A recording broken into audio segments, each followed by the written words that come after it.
Now let's talk a little bit about the criticisms of Marxism that have come from various quarters. Criticism number one, that Marxist framework brings everything down to a question of class struggle. So there's no space for culture, society, art, what else is happening. Everything is down to this. Max Weber has written about this. Karl Popper has written about this. This is one of their central criticisms of communism, that everything comes down to this. Popper has also pointed out a second major criticism, that, hey, the theory predicts that capitalism will collapse because worker will be too impoverished.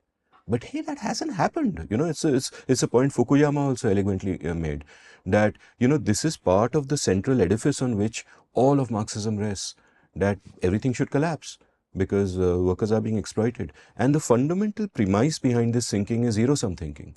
That if it was zero-sum thinking, if surplus value was actually being carried away by the evil capitalist, then eventually in the zero-sum game, workers would be wiped out, they would be impoverished, and then of course they would rise up in revolution. That's bound to happen.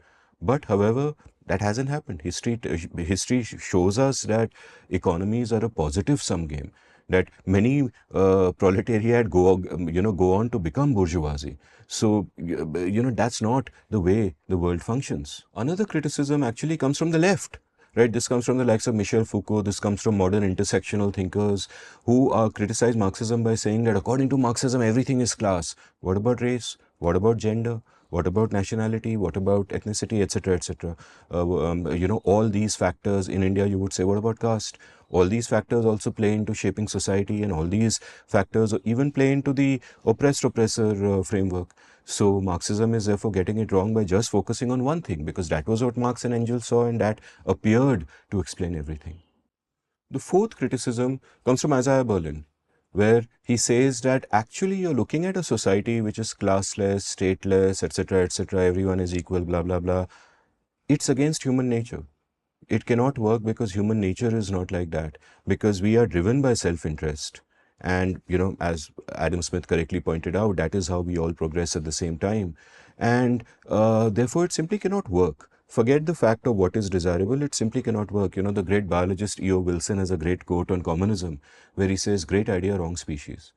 His point was that it would work for ants. He told Karl Marx, and of course Marx died well before E.O. Wilson was born. Like, you can imagine a conversation between them. E.O. Wilson telling Karl Marx that, dude, great freaking theory, man, but sell it to the ants. Ain't gonna work here. And ants are actually already like that. You don't need to sell anything to them. So this is, the fourth criticism. The fifth criticism, it comes from the likes of Hannah Arendt and Raymond Aron, and which is that the means are completely wrong.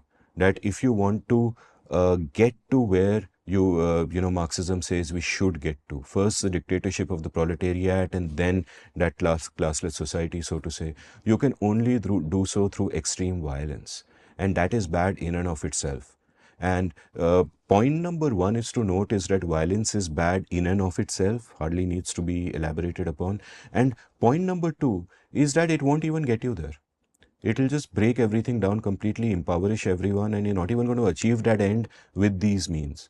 But if this is your vision of a society, the only way of doing it is through mass violence, and that is what indeed we have seen in the Soviet Union, in Maoist China, more recently in Venezuela.